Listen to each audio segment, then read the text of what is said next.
એક તરફ જ્યાં ભાવનગરના મહુવા માર્કેટયાર્ડમાં ડુંગળીની મબલખ આવક થઈ છે અને ડુંગળીની આ બમ્પર આવકથી મહુવા માર્કેટયાર્ડ છલોછલ થઈ ગયું અને એવામાં મહુવા માર્કેટયાર્ડના ચેરમેન ગભરુભાઈ કામડિયાએ ડુંગળી પર લાગેલા નિકાસ ડ્યુટી તાત્કાલિક દૂર કરવા માટે કેન્દ્ર સરકારને લેખિતમાં રજૂઆત કરી।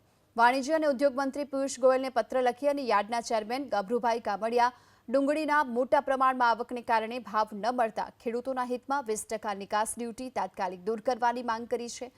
એક જ દિવસમાં માર્કેટયાર્ડમાં 2.5 થી 3 લાખ બોરી ડુંગળીની આવક થઈ રહી છે અને આ ડુંગળીના ઉતારા માટે દેવળિયામાં 200 વીઘા જમીન ભાડે રાખવામાં આવી। જો કે છેલ્લા 8 દિવસમાં જ મહુવા માર્કેટયાર્ડમાં ડુંગળીના પ્રતિમણના ભાવમાં 300 થી 400 રૂપિયાનો ઘટાડો થયો। 8 દિવસ પહેલા ભાવનગર યાર્ડમાં ખેડૂતોને પ્રતિમણ 700 થી 900 રૂપિયા મળી રહ્યા હતા, જે ગગડી હવે 200 થી 300 રૂપિયા સુધી પહોંચી ગયા છે। ભાવ રાજ્યની 45% ડુંગળીનું વાવેતર માત્ર ભાવનગર જિલ્લામાં થાય છે। જો કે વહેલી તકે હવે ભારત સરકાર તરફથી ખેડૂતોના હિતમાં નિર્ણય નહીં લેવામાં આવે તો ખેડૂતોની આર્થિક નુકસાન વેઠવાનો પણ વારો આવશે।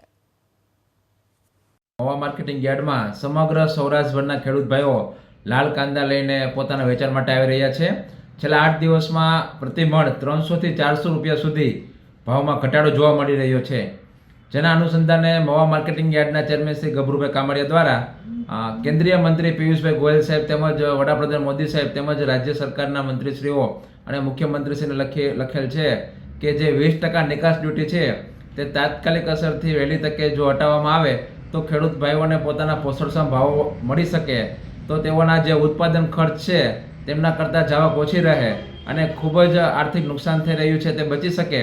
તે માટે મહુવા માર્કેટિંગ યાર્ડના ચેરમેન શ્રી ગભરુભાઈ કામડિયા દ્વારા તાત્કાલિક ધોરણે 20% નિકાસ ડ્યુટી હટાવવાની કેન્દ્ર સરકારમાં માંગ કરેલ છે।